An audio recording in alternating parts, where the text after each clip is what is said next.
It's really wonderful to be here to see a few old friends and colleagues and lots of new friends. Very impressive. I remember my first conference and I was very intimidated, but it's a great crowd. You'll find your lifelong friends here. And it's exciting to see and hear these young people. This is the inspiration that brings us back to the hard work every day, every week. To hear them and to know what it meant to them to be here and playing for you is really fantastic. And to be in this beautiful Meyerhoff Hall, home of the extraordinary Baltimore Symphony, and to meet their music director, hear his words in this amazing city. What a beautiful city. And I have to tell you, being a DC person, we're kind of competitive, but it is a really great city. And for those of you who are here for the first time, please know that it is an extraordinary city for the arts. Amazing art museums and galleries, extraordinary number of concert series, chamber, and other kinds of programs. Of course, the storied Peabody Institute, the Baltimore School for the Arts, and all kinds of other programs that happen here. I'd like to just say, and a shout out for the Lyric Opera House, where the Washington National Opera recently performed West Side Story when they didn't have a home to perform the Lyric Opera here in Baltimore, made it their home. So let's give Lyric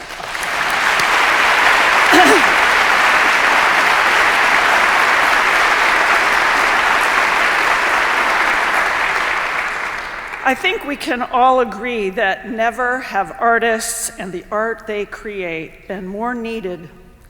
Never has what we do to share in the broadest possible way their creative talents been more vital. And never have the transformative experiences that access to great art and music enable been more essential to the soul of a nation. So now I'd like to sort of explore what flow means. Anybody know? I thought about it a little bit. Here is a little bit what I think it might represent in our own individual ways and perhaps collectively. Flow. Doing something with intensity, fascination, and joy.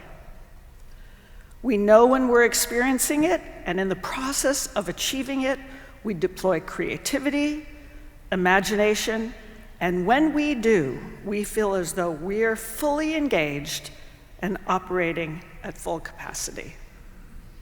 What do you think? About right. I think it is something that we know. It's like I know it when I see it, we know it when we feel it. Now, I have been long in this business enough to know that flow is not something that happens naturally. It takes a lot to keep it going consistently and then not in everyday reality.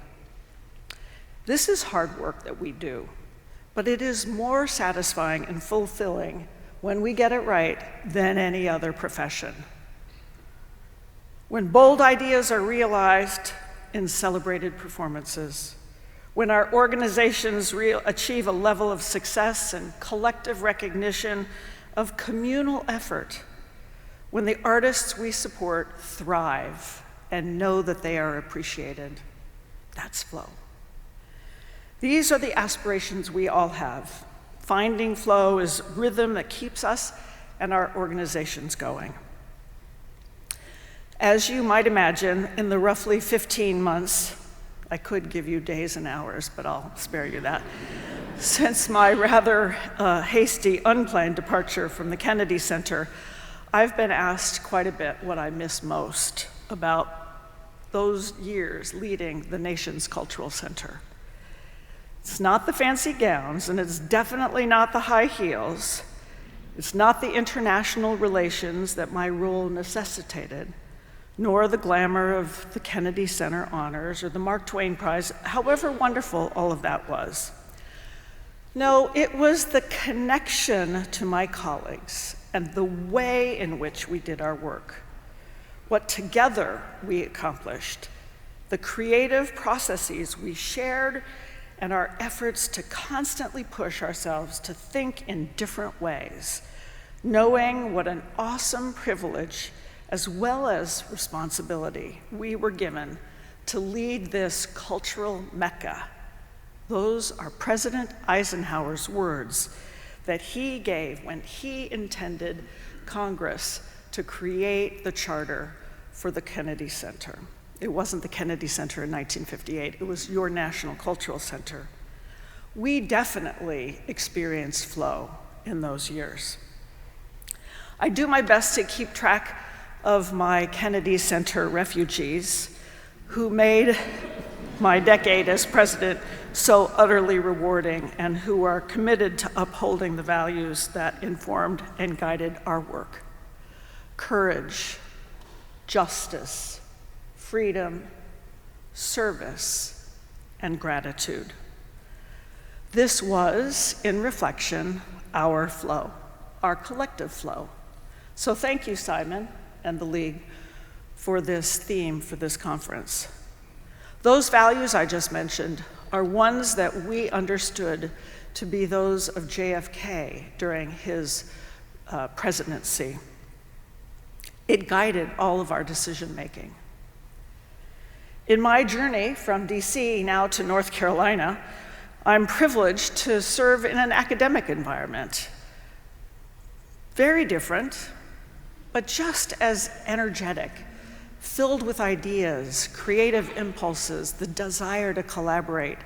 And so those values work there just as well. Certainly, courage is required in these days as we advocate for the free expression of artists, enabling their authentic storytelling and all that they create make possible.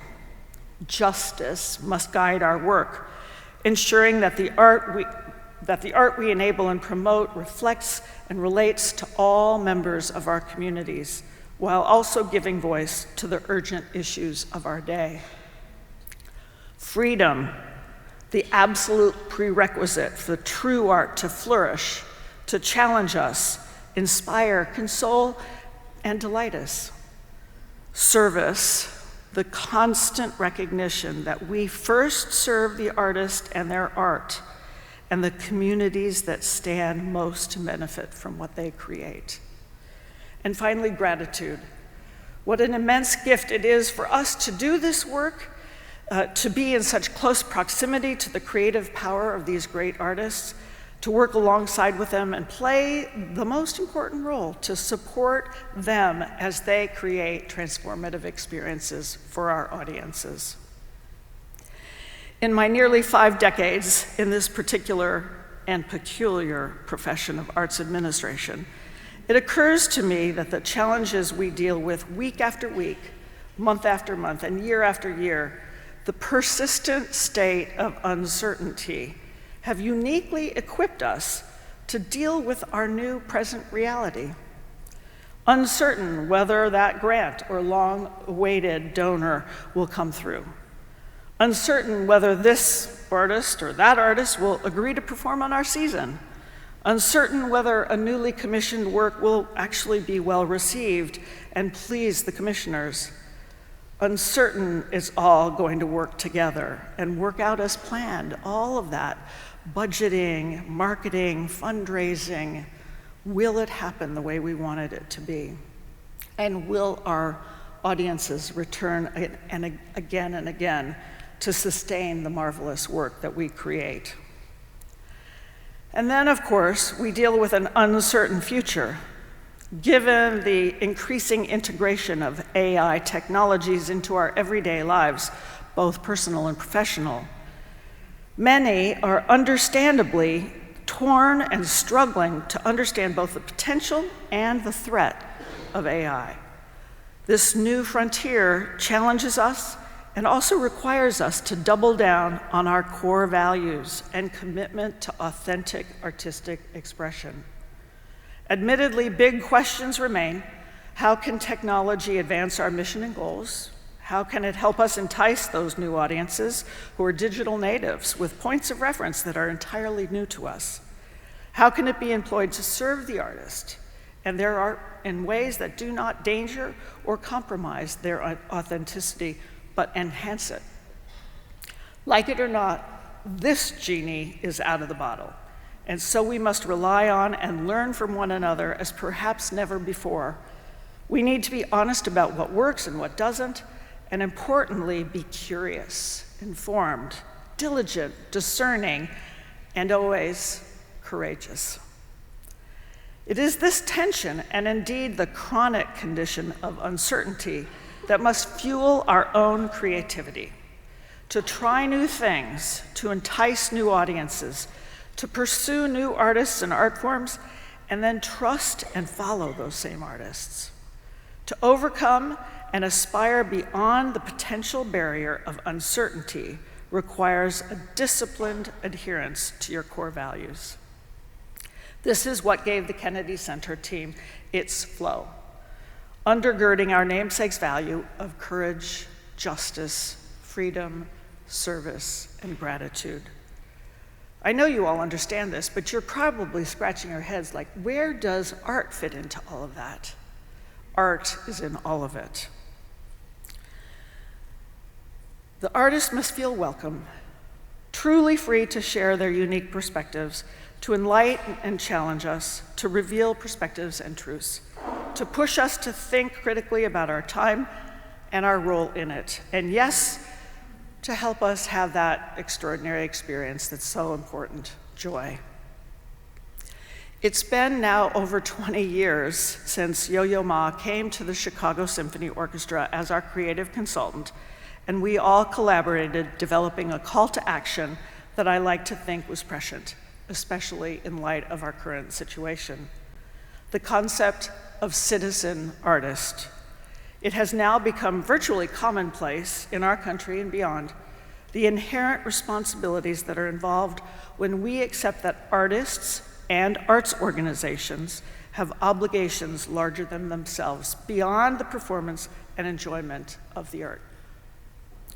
Rather than merely a programmatic extension, the citizen artist considers how the art performed in our concert halls and performance venues truly relates,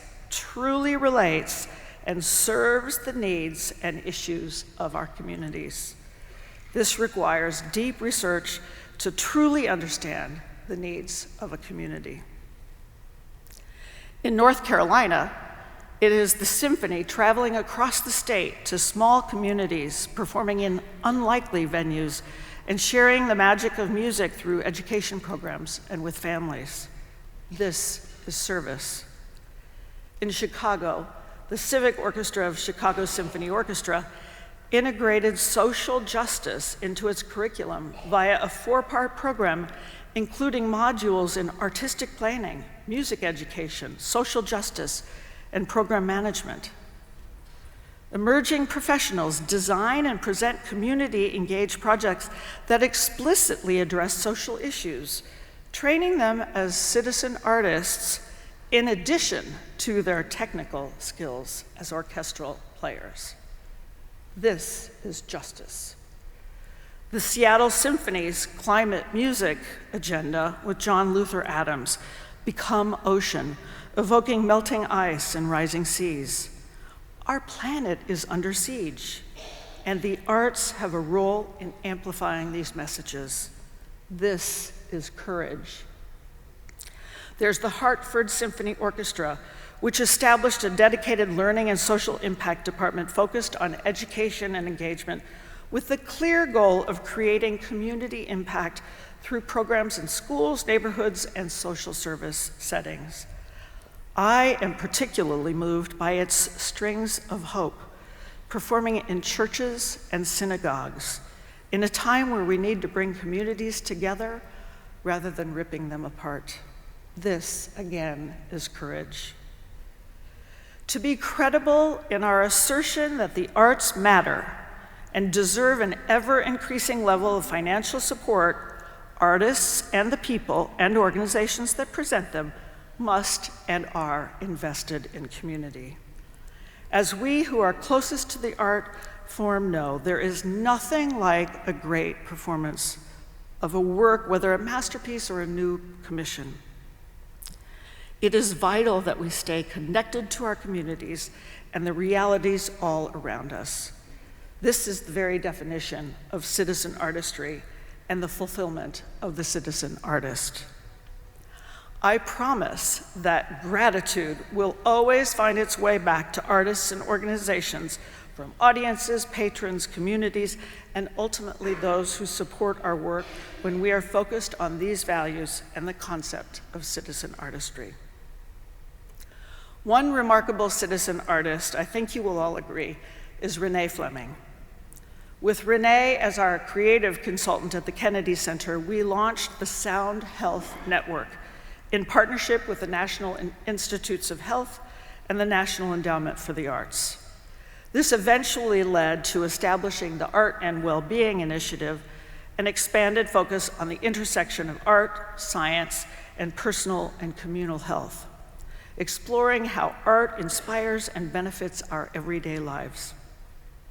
Renee has been an advocate nationally and internationally on the benefits of music and brain health, collaborating with renowned physicians and scientists on the positive and profound impact on our overall well-being through cultural engagement. This now national movement is finding roots in communities and orchestras and arts organizations and college campuses around the country. And especially on our college campuses, we're looking at a program called Arts Pharma, or social RX programming. Imagine if we could achieve a national policy for insurance companies to reimburse prescriptions for concert attendance, piano lessons, visits to museums. How our national culture would change. That is an inspiration for us all to work toward. Another extraordinary citizen artist was Michael Tilson Thomas. It's altogether fitting that we take a moment to remember and celebrate our much beloved and extraordinarily impactful MTT, one of the great American musicians, not just in our time, but I believe in history. His lasting mark on music and the symphony orchestra experience in our era is truly monumental. MTT and I enjoyed a long personal history. I'd say all those nice things about him anyway, but we did have this personal history. His mother was my 8th grade world history teacher. And when she learned about my interest in music, well, you can imagine I heard all about MTT and what a life in music means. She warned me. It was the 8th grade when she said, "It's a lifestyle. It's not a job." Since those early days, MTT's presence, musical instincts, and career illuminated my own. I had the enormous pleasure, really honor, of working closely with him and, of course, his husband, Josh Robeson, for all the 50 years they were together, from my time in Los Angeles to Chicago and to the Kennedy Center. We were, in fact, plotting projects as recently as a year ago. Their passing has left a void that cannot be filled. In reflecting on Michael's life and remarkable artistic output, we would do well to hold his example and learn from his own endless curiosity and insatiable appetite to learn and discover. His exploration of new music, whether recently composed or of historical significance but new to him, was inspiring, and I believe the best example we could all follow. His friends ranged from Harry Partch to James Brown. He was inspired by collaborators as diverse as Metallica and Yu-Jo Wang. In other words, for Michael, there was no right or wrong categories. Music was music, and he celebrated it and championed it in every form and genre. Michael will also be long remembered for his commitment to mentoring young musicians. I recall these constituent meetings that we had at conference. When he was launching the New World Symphony, there was true terror How many people remember that? That this new venture would somehow eliminate the mid-size orchestras because of the financial structure established for the young musicians of the New World Symphony. How wrong were we? Now nearly 40 years old, it has been an incalculable impact on the quality and shape of orchestras around the world. So what do we take from Michael and his life's work? Curiosity, belief in the power of music, and an obligation to mentor our future musicians and audiences. We mustn't fall back on the tried and true, but continue to believe in the miracle of this art form and nurture constantly its evolution. Mentor not just our orchestral musicians, but all of the artists in our orbit, composers, actors, dancers, all of them. And take that same engaged approach in our communities with our colleague arts organizations and with our audiences and patrons, demonstrating curiosity, humility, which maybe not Michael's strength, generosity, forward-looking, and above all, courage. It's what will sustain us, empower us, give freedom to our work and the artists we celebrate, heal and transform our communities and society as a whole. Our audiences crave, need, and deserve nothing less. In the days following my departure from the Kennedy Center, I was asked repeatedly what advice I would offer audiences and also to artists given this new focus on so-called acceptable art. It's really quite simple. To the artist, I say, continue to perform. Express your art in those places where you feel safe and supported, always in truth and with the authenticity that is essential to the free expression of your talents. And to audiences, I say, trust the artist, follow the artist, continue to support the artist wherever they feel welcome, supported, empowered, and importantly, unencumbered to share their art and their storytelling. I continue to believe that this latest trend of labeling certain artistic expressions as counter to our national values or are in some way unwholesome or unworthy of our audiences, and it will fail, just as all of those similar attempts in the past. Time, as we have seen, has a way of righting egregious wrongs, and fortunately for us, artistic talent is typically granted in similar proportion to personal courage. I continue to believe that the assertion by any public authority that it alone maintains the prerogative to determine what is acceptable artistic expression and in the best interests of the citizenry, culturally and otherwise, is an exercise in futility. The artist will always prevail. The